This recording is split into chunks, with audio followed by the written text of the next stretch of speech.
Vinyl Tag 2021.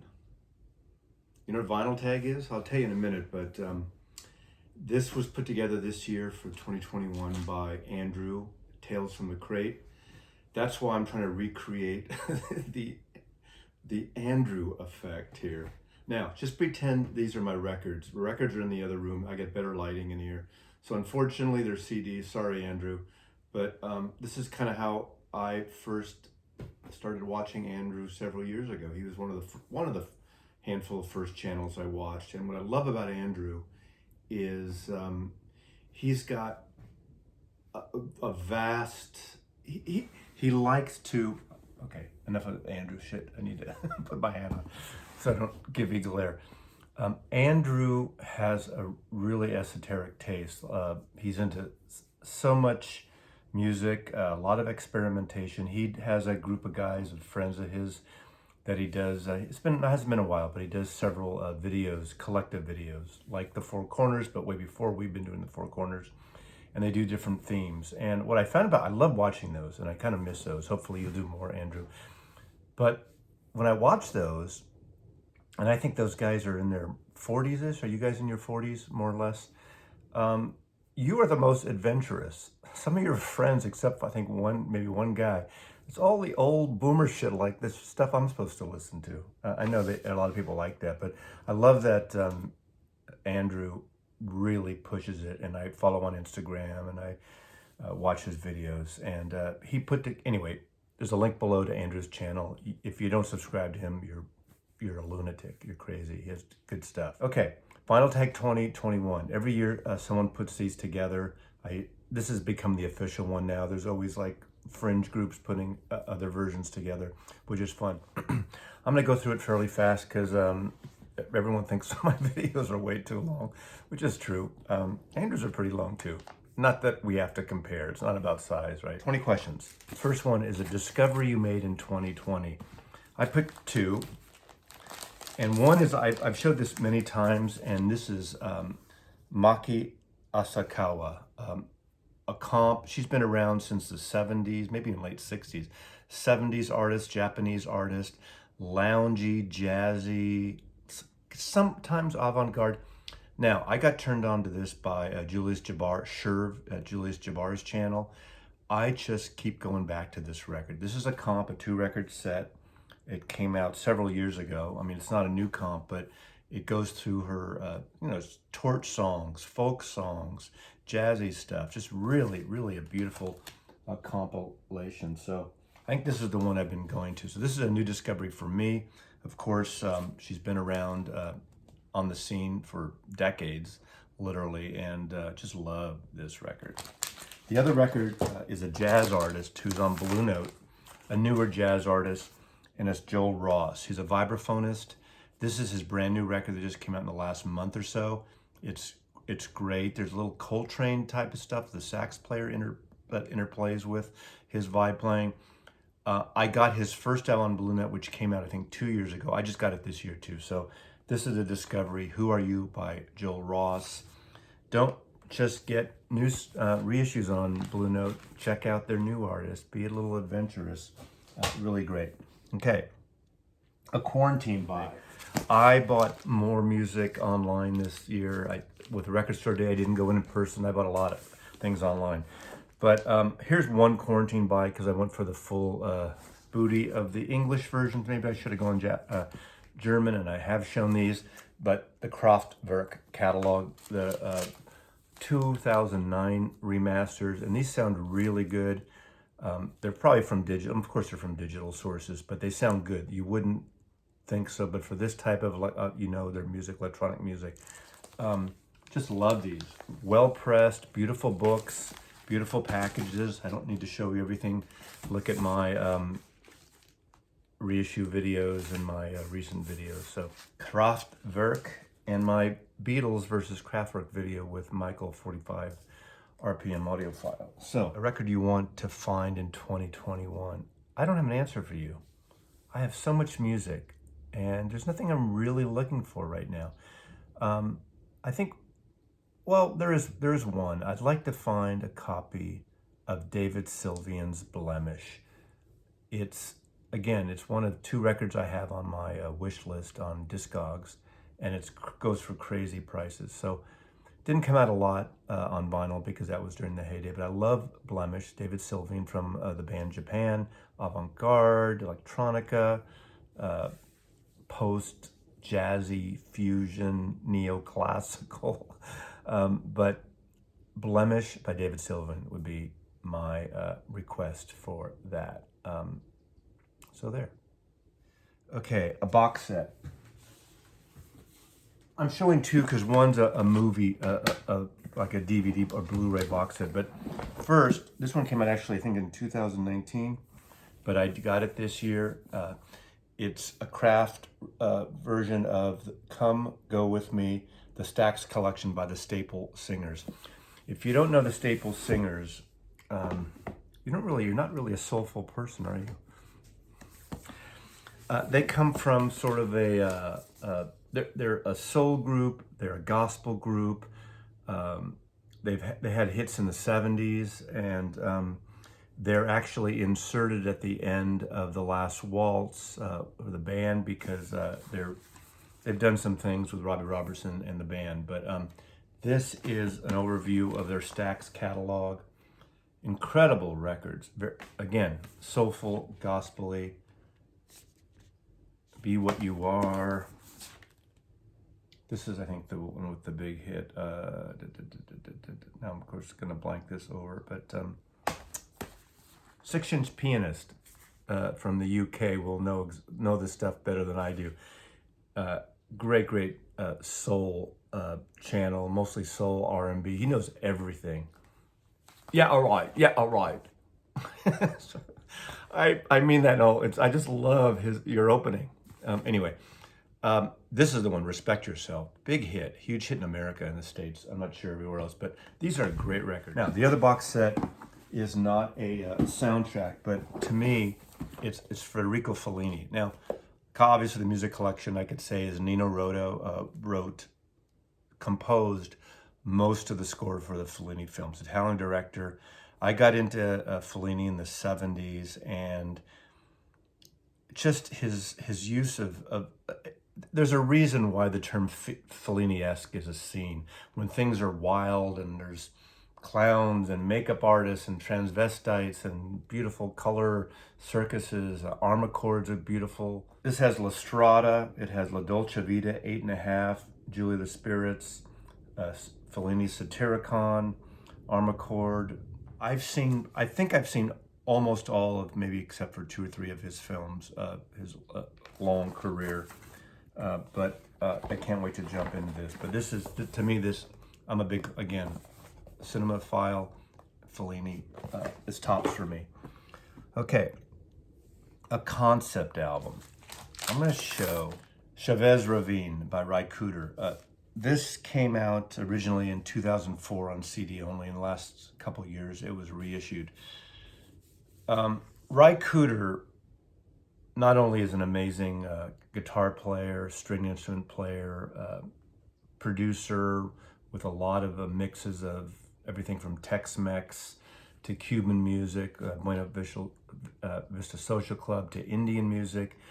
An incredible artist, and also very socially active musically and bringing various cultures together.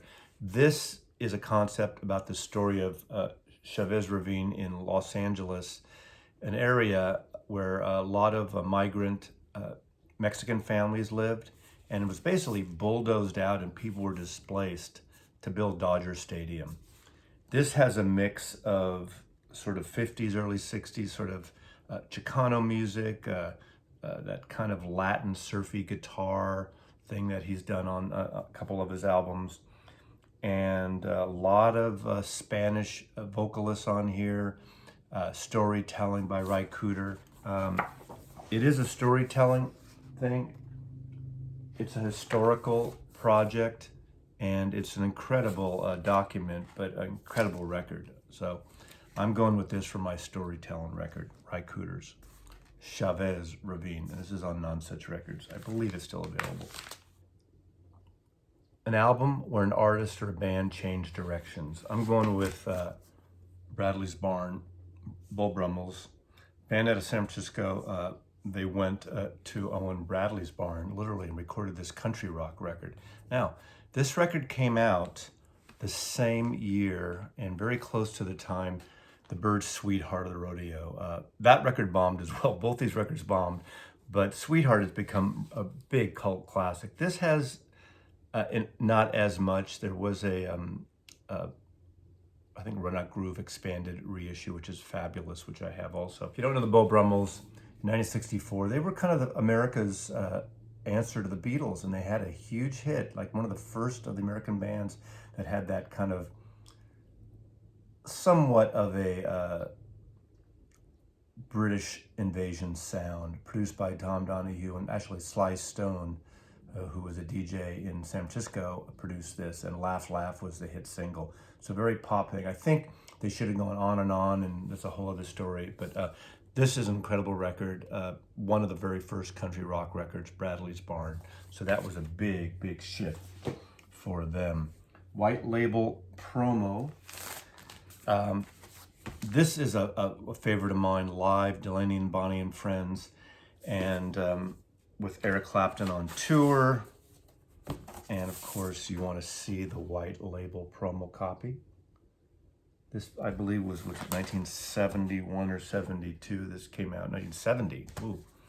So this is probably one of the, I got this from a friend in a record store. I wasn't working in record stores yet, but I did get this as a promo. So this is as old as I got. So it's the promo thing right there.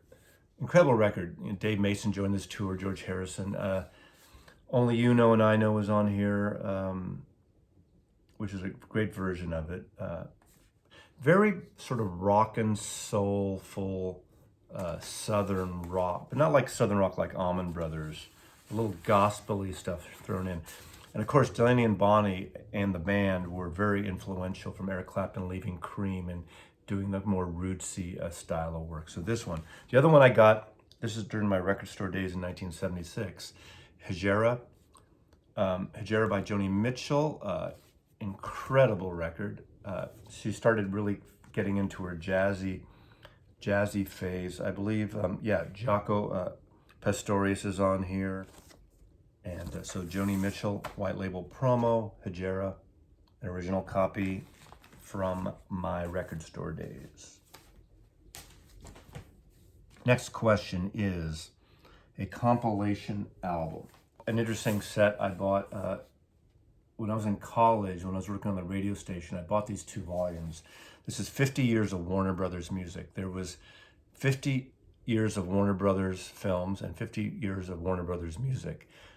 The first volume has a lot of dialogue from all these Warner Brothers films from 1923 to 1973 when this came out. This has scores, so it'll have scores by Ginger Rogers from the Gold Digger, Louis Armstrong from Going Places, Jeepers Creepers, Footlight Parade, the musicals with Dick Powell, the Busby Berkeley musicals, the Gold Digger, Lullaby of Broadway. I used to use a lot of these clips on these edits. I did these radio projects I worked on for the station. Has great scores like from Franz Waxman, from Who's Afraid of Virginia Woolf, from The Adventures of Robin Hood by Eric Wolfgang, from Seahawk.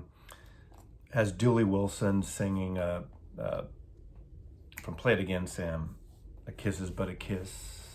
So really kind of a cool collection with a beautiful booklet. So this is kind of a fun record to get. I see these around occasionally used. It's just a fun comp to put on occasionally at different times. So that's my compilation right there. The next one is an album that tells a story. How I see this is an album that we should tell a story about. So let's do that. I was looking for this album for over a decade, and I didn't want to buy it on disc. I just wanted to stumble across it, and it's HMS Donovan, and it's a record that kind of bombed during this period. Didn't come out in America. It's a somewhat of a children's record, story record also, in a way. Some of it is really good. Some of it's just so-so. Big Donovan fan here. about a year and a half ago, 2 years ago, I was in Portland, Oregon with my buddy Coleman, and I found this in a store, and I was so excited. And so we're driving around to record stores for 2 days. The next day, I come across another copy of it. I've been looking for this for 10 years. I find 2 copies. They're slightly different pressings. At some point when I really like sit down and compare, there's slightly different labels too. This is kind of a cool little story I had. So Donovan, HMS Donovan. Okay, an album that needs a vinyl pressing. This is on my Discogs wish list, and it came out as a UK, it only came out as an import, and it is John Martin's The Church with One Bell. When he went to this label, he was on this indie label, and I think, as I recall, part of the deal was the label would buy John Martin this church if he did a covers record.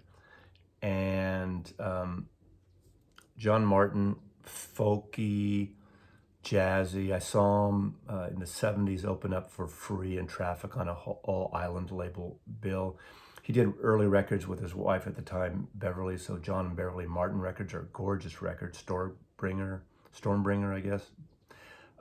But this is such a beautifully recorded record. Low bass, slow. He does an amazing version of Strange Fruit on here. He does God's Song, which is a song by Randy Newman. I love this record. It is on my wish list, and I think there's a copy for like $600 on in the UK. But I would love a reissue of this record. It's amongst one of my favorite records. It just has a great mood to it and a beautiful recording. Okay, a common album and an uncommon album. I'm going with the Kinks here. I mean, most of the Kinks albums are common. They're not all cheap. The common one, I'm not going to pick the normal common ones, but I'm going to pick Muswell Hillbillies on RCA Records. I'm trying to think now. I think this was their debut on RCA when they left for Breeze. Love this record. Doesn't get as much love as some of the other stuff like Village Green and Arthur and even Lola now that was just released. And a lot of the instrumentation on this, there's horns, and the Everyone's in Showbiz, they do some live versions from this album. So I really love it. It's got sort of a New Orleans sound to some of it, a country sound to some of it. Of course, Muswell Hillbillies is a perfect name for that. And then this record, this is a promo. This is a radio station only promo copy. And it was done as a promo. Its number is PRO 328, God Save the Kinks. And it's kind of it is a compilation of things from their Warner Brothers years to really trying to spur on the Kinks. I think it came on in 1970, they put this one out. So it wasn't like Kinks Chronicles or those commercially released. Some of it are edits of songs, Dandy, Sunny Afternoon, Dedicated Flower of Fashion. But it's really cool, and it's a rare version because it's an interesting comp. It's more of a collectability than a listening thing. It's got a medley also of some rock and roll things, like there's an early chunky medley of Louie Louie, You Really Got Me, I Need You Till the End of the Day. 3 minutes and 20 seconds of all those songs edited together like a mashup, which is not a great sounding thing. And then pieces of their other songs. So it's not even, I mean, it has some of the full length things, but it's a rare, interesting artifact for us Kinks fans. All right, an EP. I'm giving you all the Beatles EPs. You know, in the UK, the Beatles really wanted to do value, so a lot of their singles weren't on albums, but obviously EPs were a different story. EPs were never that big in America. I think Capitol only issued 2 different Beatles EPs at the time. This is probably the most special one, but in America it turned into an album. It was a double EP that had the songs from the film Magical Mystery Tour.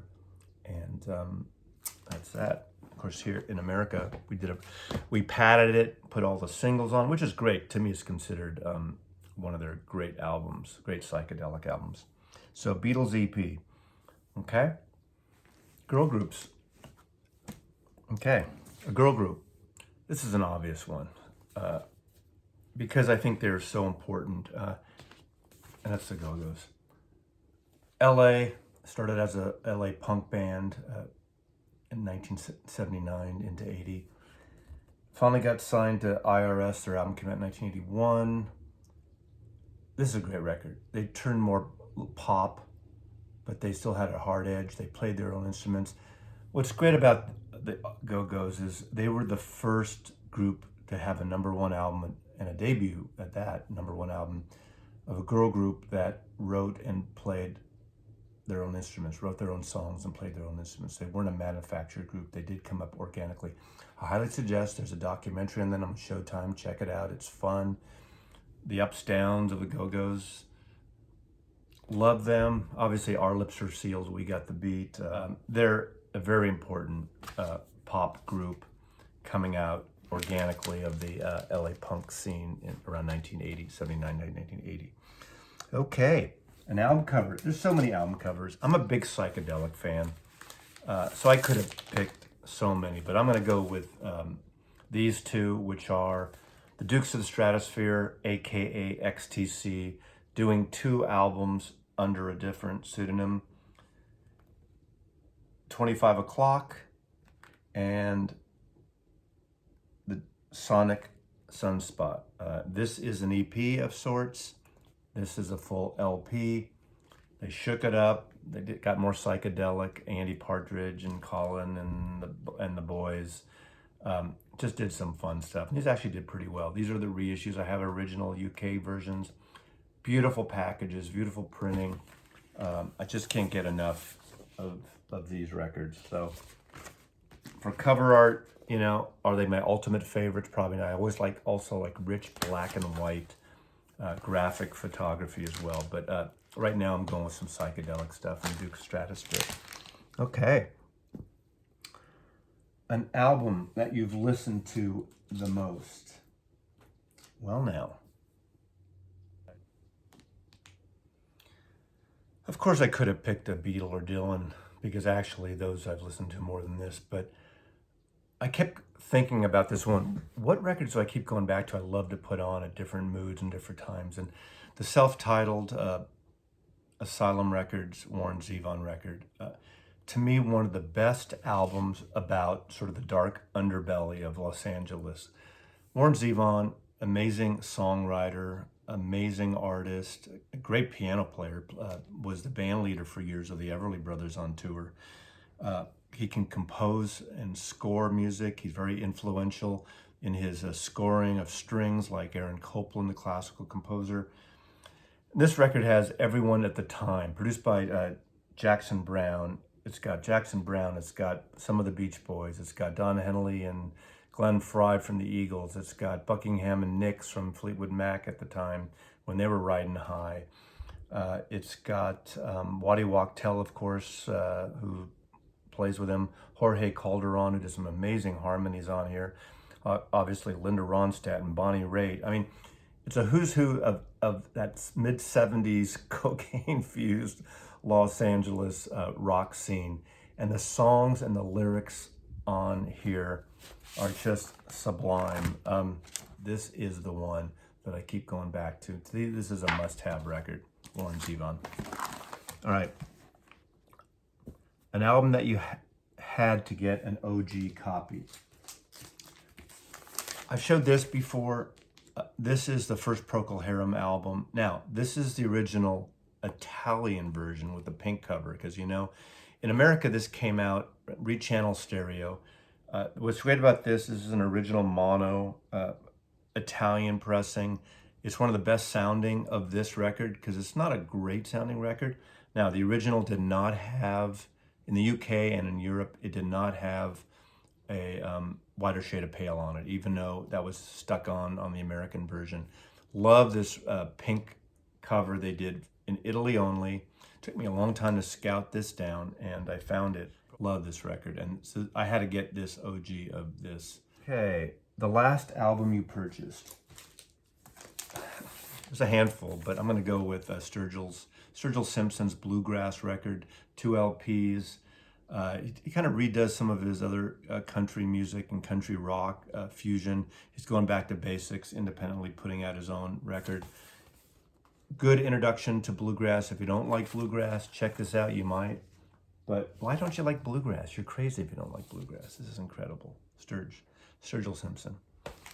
Okay, an album that they don't get. So this question is about maybe an album this is an album that you like, and you try to turn on people. People just don't get it. I read stories about this, like his voice is terrible. We don't like. Some people don't like his voice anyway, and I'm talking about Bob Dylan. People don't like Bob Dylan's voice, but now how dare him do those cover records, triplicate? Oh my God, doing the standards, a lot of the Sinatra standards. He already had done 2 single records, and then he puts out this 3-record set. And Dylan aficionados and mild Dylan fans, their heads exploded. We want a new record. How dare him put out some friggin' covers record? He doesn't have the voice. This is a beautiful record. Now this is the limited edition they put out in the gatefold. I think the rest is still available. That's not the olden type folio. But this was recorded, his band, the recording of this is gorgeous, recorded at Capitol Studios, the tower that Nat built in Hollywood, in that amazing studio where Nat Cole, Sinatra, so many great artists recorded, Nelson Riddle Orchestra. I think he makes his voice work on this record. It's not gonna be, Michael Bublé or anything like that. Thank God. I love this. I love this record. So Triplicate is the one that you don't fucking get this record. Okay, I do. I get it. Okay. A punk album. I could pick a bunch, but I'm going to pick an original UK album I bought when it came out on Stiff Records, and that's the Damned record. What a great punk record. I mean, anyone who's into punk knows this record. I saw them tour when they came on their first tour, when they kind of hobbled into the clubs of San Francisco. But I still love this record to this day. I almost picked the Sex Pistols because that is such a dramatic record. And I have, again, an original UK of that with the blank back cover. And I saw them at Winterland in a real shit show. In fact, I think the Go-Go's were on that Winterland bill. In fact, they were. It was reminded to me in the Go-Go's documentary that they were on the bill opening, one of the opening acts for the Sex Pistols. They were better than the Sex Pistols that night. Anyway, punk band, The Damned. And now, my favorite reissue of 2020. I did a whole video of the best of 2020 reissues. I could have picked Tom Petty Wildflowers. I could have picked, the Prince massive Sign of the Times box set. But I'm going to go with Chet Baker Sings, originally put on Pacific Jazz, which was acquired by United Artists, which had Blue Note and Universal Music. Everything is like 3 friggin' major labels and then down. But the Tone Poet series has been, to me, one of the most dramatic, wonderful reissue campaigns in recent memory. And it's brought jazz to a whole new audience, as well as the new classic series that are more budget label, but these beautiful covers, packages. But this album, out of all of them, sounds so beautiful. He sings on here, plays trumpet, and it's just really sexy, really beautiful. Again, kind of the West Coast sound of jazz, and he's doing standards here. And it's gorgeous. It's a tight, small ensemble, and it's great. So that's it for my 2021 vinyl tag. Thanks, Andrew. And I want to thank everyone in the vinyl community and beyond who've supported my channel the last probably just shy of 3 years now. And it's been a fun ride. And, I make a lot of videos. They're not all for everybody. And that's why I try to segment them, whether into the whack-a-moles or into the memories of a vinyl junkie, or just the crazy antics, or just the serious features. But thank you again, Andrew, and hashtag vinyl tag 2021 to a much better year. Thanks, Mazzy loves you.